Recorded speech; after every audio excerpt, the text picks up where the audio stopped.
দোকানের মতো ছানার জিলেপি কিভাবে খুব সহজে কোনো ঝামেলা ছাড়াই বাড়িতে মাত্র কতগুলো উপকরণ দিয়ে তৈরি করবে সেই ফুল রেসিপিটি দেখাচ্ছি।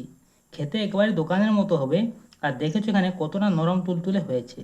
তো এরকম ছানার জিলেপি রসে ভর্তি কিভাবে বাড়িতে সহজেই তৈরি করবে সেটির ফুল রেসিপিটি দেখাচ্ছি, দেখে নাও। তো তার জন্য এখানে আমি 300 গ্রাম ছানা নিয়ে নিয়েছি। তো প্রথমে ছানাটিকে একবার মেখে নিচ্ছি,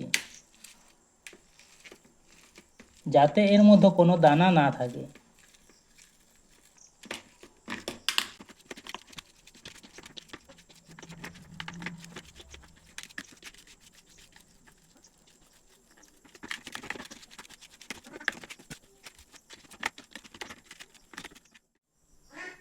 তো ছানাটাকে দেখছো এখানে আমি একবার ভালো করে মেখে নিয়েছি। তো এরপর এখানে আমি দিচ্ছি ময়দা। তো আমি এখানে 300 গ্রাম ছানা নিয়েছি, তো তার জন্য এখানে আমি 100 গ্রামের মতো ময়দা দিয়ে দিচ্ছি।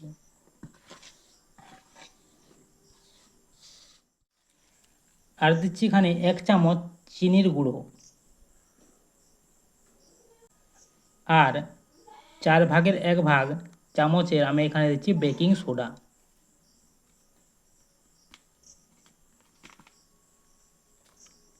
তো এরপর এই সব কিছু আবারও ভালো করে মেখে নিচ্ছি, একটু জল দিয়ে হালকা হালকা এটিকে মেখে নিচ্ছি।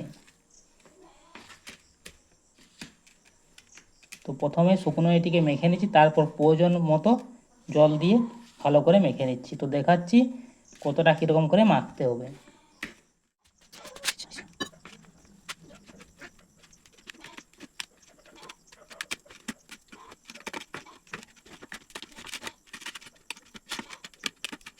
এখানে দেখছি ছানাটিকে আমি ভালোভাবে মেখে নিয়েছি, দেখছো কতটা নরম বা পাতলা করে মেখেছি। তো এরপর এটিকে মিষ্টি সাইজ করে কেটে নেব। তো আমি এখানে দোকানে যে 6 টাকা বা 7 টাকা সাইজের মিষ্টি হয় সেরকম সাইজ করে কেটে নিচ্ছি।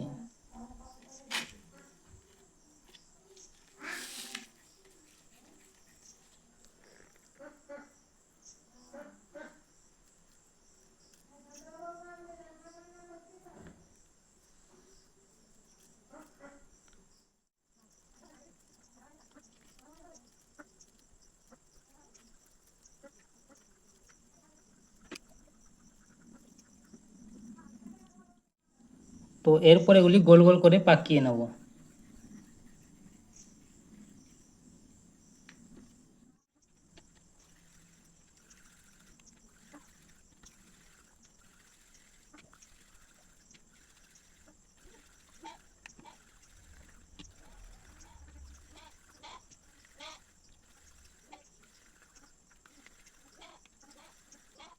তো এরপর তোমাদেরকে দেখাচ্ছি আমি ছানার জিলাপির ডিজাইনটি কীরকম তৈরি করছি। তো তার জন্য এই যে একটি ছানার বলকে নিয়ে নিয়েছি। এরপর এটিকে প্রথমে হাত দিয়ে একটু চ্যাপ্টা করে নিচ্ছি, তারপর একটি পাত্রতে এরকম ভালো করে এটিকে লম্বা করে নিচ্ছি।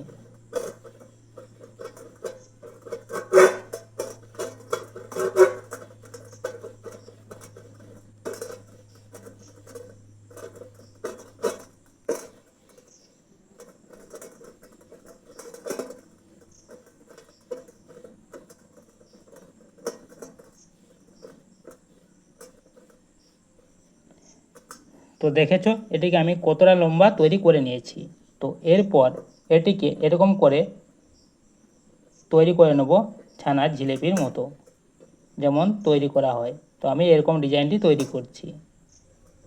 এরকম করে এই যে এটির পর এই এখানে মিশিয়ে দিচ্ছি, দিয়ে ভালো করে একটুকু চিপে দিচ্ছি। দেখছো এই যে এরকম ডিজাইন তৈরি করে নিচ্ছি সবগুলি। তো এরপর এখানে চিনির রসটি তৈরি করে নিই। তো এখানে আমি চিনি দিয়ে দিলাম।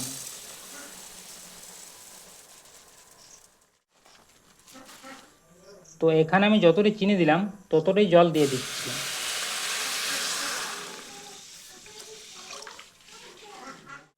তো এরপর এখানে এই চিনি আর জলটাকে একবার ফুটিয়ে নিচ্ছি, তাহলে এখানে আমাদের চিনির রসটি তৈরি হয়ে যাবে, মিষ্টি যে রসটি সেটি তৈরি হয়ে যাবে।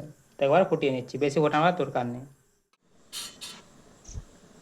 তো এখানে আমাদের চিনি আর জলটা একবার ফুটে এসেছে। তো এখানে আমাদের মিষ্টির যে রসটি সেটি এখানে রেডি হয়ে গেছে। তো এরপর এটিকে নামিয়ে কিছুটা ঠান্ডা করে নিচ্ছি। তো তো কতটা ঠান্ডা করতে হবে আমি একটু পরে দেখাচ্ছি, ভিডিওটি দেখতে থাকো। তো এটিকে এরপর নামিয়ে নিচ্ছি। তো এখানে দেখছো সব ছানার জিলিপিগুলো আমি এখানে তৈরি করে নিয়েছি। এরপর এগুলি এক একটি করে তেলের মধ্যে ভেজে নেব। তো তার জন্য এখানে কিছুটা সাদা আমি গরম করে নিয়েছি, বেশি গরম করিনি, মিডিয়াম হিট করে নিয়েছি। তো এরপর এই জিলিপিগুলি এক একটি এই তেলের মধ্যে ছেড়ে দিচ্ছি।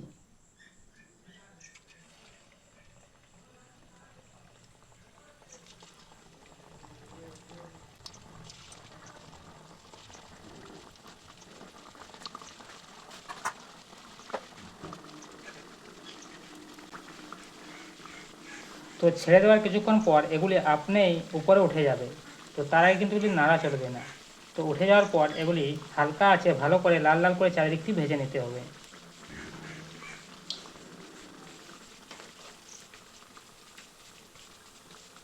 দেখছো সবগুলো উঠে গেছে, তারপর ভালো করে ভেজে নিচ্ছি।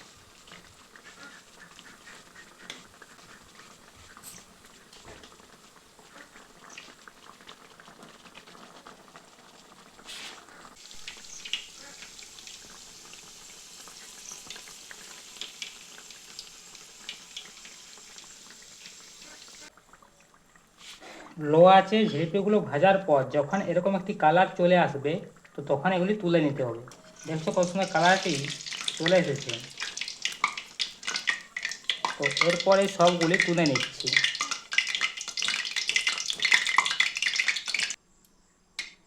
তো তারপর এগুলি ডাইরেক্ট এই চিনির রসের মধ্যে দিয়ে দিচ্ছি, যে রসটি তৈরি করে রেখেছিলাম। তো রসটি এখানে মিডিয়াম গরম আছে। তো কিছুটা ঠান্ডা হয়ে যাওয়ার পর এরপর এগুলি এখানে সব ছেড়ে দিলাম, দিয়ে ভালো করে একবার মিশিয়ে তারপর ঢাকা দিয়ে কিছুক্ষণ রেখে দিচ্ছি। তারপর দেখাচ্ছি মিষ্টিগুলি কেমন তৈরি হলো। আর এদিকে সব জিলিপিগুলি আমি আরও ভেজে নিচ্ছি, দিয়ে রসের মধ্যে ডাইরেক্ট দিয়ে দেবো। দেখাচ্ছি কিছুক্ষণ পর।